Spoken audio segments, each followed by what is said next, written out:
Hello, Louisiana Beer Reviews, and we have a guest star or two.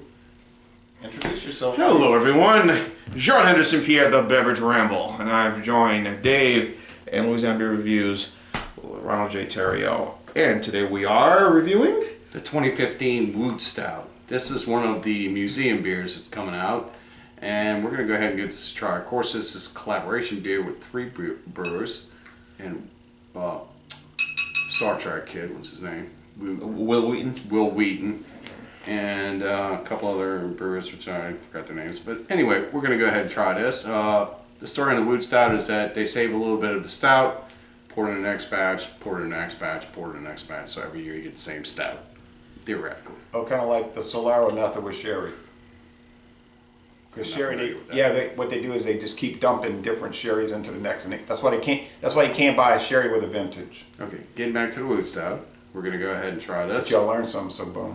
So I don't know what that has to do with the Woot Stout. Anyway, ABV. ABV is I didn't look it up first, but this was bottled on June 20th. 15. So we're looking at a 4.5-year-old stout.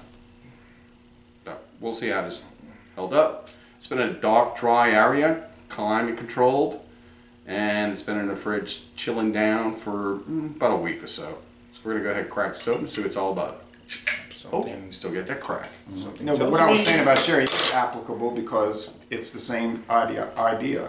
Something tells me this is going to be really, really good, people. It should be really, really good. It's one of those ones you can cellar, and that's what this is all about. This is testing the cellar.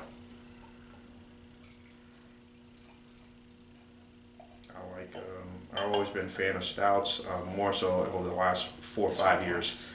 Imperial stouts. Now I don't know if this is an imperial or not, but I don't know. I'm gonna check it out. This is a thick, dark brown beer. Right. Strong. Yes, indeed. Very strong. And give me a scent. We went to a brewery opening today. We were kind of disappointed and downtrodden and feeling kind of irritated from that. But then we went to a National Wildlife Refuge. We had some good Vietnamese food. Went to the Sazerac House, which is a cocktail museum. Interactive because you get to drink the cocktails. Yes. Sample them, and then went walk around the French Quarter and to the last drop, like coffee. Can you see the bottle, please? You can have the bottle. Oh, no. Drink fresh or age. I think age probably was the best thing because San Diego, California. Oh man, It's very fragrant. Yeah, it says right here 13% alcohol. all right, now we're about to get down, folks. Yes. Yeah, this is another one of those barrel aged ones that they do. Yeah, it smells like it. The flavors have kind of, and I had this fresh when we got it in 2015. The flavors have melged. It's becoming more of a one flavor. So what I'm smelling is a well put together stout. So the flavors are married. Almost like when we Like a smelled gumbo. that barley wine we had earlier, but that same sort of The scent. Cyclops, yeah. Yeah. Like a That would be a good one sweetbread, to age. you know. Cyclops would be good to age. I'm just getting like a really, really good stout.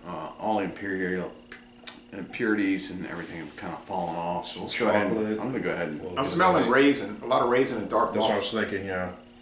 Yeah, it's nice. Down the taste.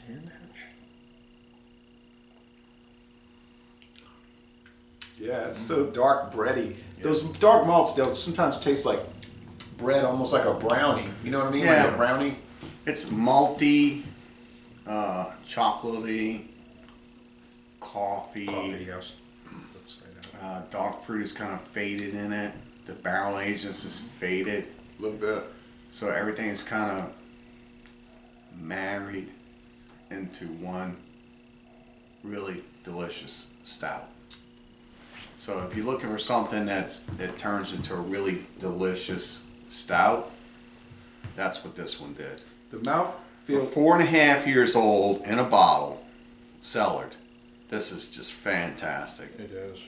Was it 13%? 13%. 13%, and I'm pretty sure. Well, it's more than likely than not that the ABV on this has gone up due to the cellaring. I'm wondering, and having this, some of the other stouts, imperials that I've had, I'm wondering, I'm thinking, like 1050 Oscar Blues or Old Rasputin, with their imperial stout. That what if by chance I decided maybe, I've had this bottle, maybe I'll keep it someplace, store it for a good while, maybe a good 2 years or so. I wonder, will that change? Will that make the beer even stronger? I wonder if I did that.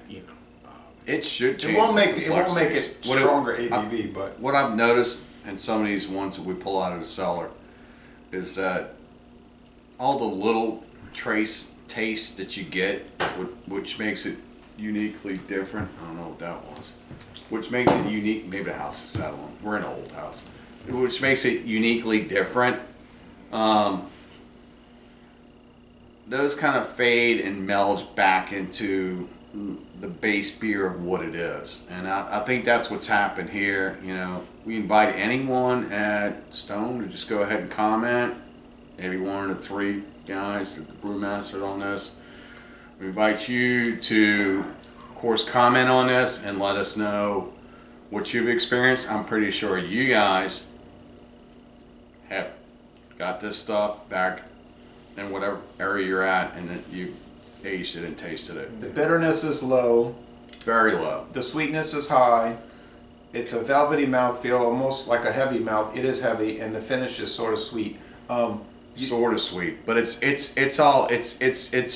hitting on all cylinders. Everything that you expect this to be, it will be. There's no bitterness. There's no aftertaste. There's no off taste to it at all. What do you think, Jean? Abita, I was trying to think kind of similar to the Abita barrel stout. They do some bourbon barrel stouts. Yeah, kind of reminiscent of this, but this is really, for the length of the fact that they stored it, and what they did. This is really top notch by far. So how do you score it? Like, you give it I'm gonna go all the way like an A+ for me on this one. A+.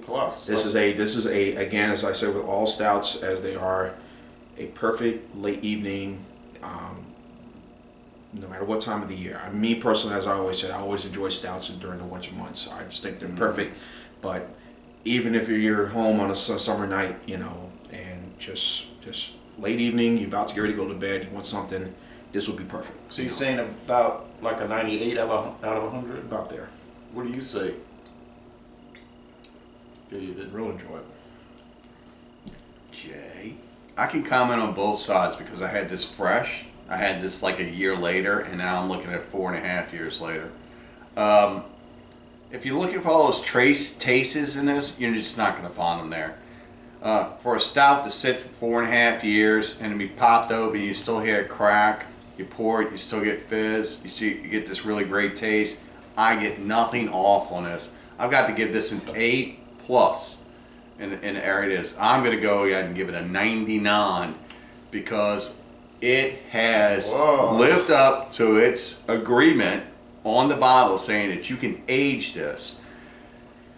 And we went almost 5 years with this stout, and it is just fantastic. For some reason, we're not getting this anymore in this area. I don't know why. Hey, Stone. Well, it may not be made anymore. You know what I'm saying? It might I be doubt that it's might not be a made project anymore. Well, yeah, check the website. It might be a project that's discontinued. And a couple of things you could say about Stone in terms of their distribution right now. I know that recently, over the last couple of years, they've done some agreement with Walmart now, where you're seeing some Stone beers, just the name, the common ones, Stone IPA, Arrogant Bastard Ale, really kind of get their reach further out now. But as far as the Will Wheaton, I know he did. I know he's been doing a lot of beer stuff. I know he did an interview with William Shatner on one show, and he was talking about his love for beer and creating beer and things like that. And he is like really, really into this. Big time. And he's not this. He's still an actor, but if I look at this, the nerd. Kudos, Will Wheaton. You did a great job. You and your other two brewmasters on this. You guys did a fantastic job with this. That's why I have to give this a 99. This is excellent. The only reason why I'm not giving it a 100 is because the flavors that we wanted in this initially faded off. I'm not sure if that has to do with the aging process, but I do know this. This is fantastic. This is top of the line. I haven't. Well, other than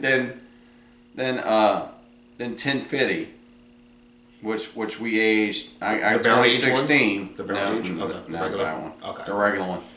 That one's really well too, but that was just a base stout. This one's, its flavors have kind of gone down, but you expect that with something that's going to be aged. Well, you're still 99 out of 100. That's a 1% drop off. That's not exactly deteriorating. I'm going to say 99 also. So.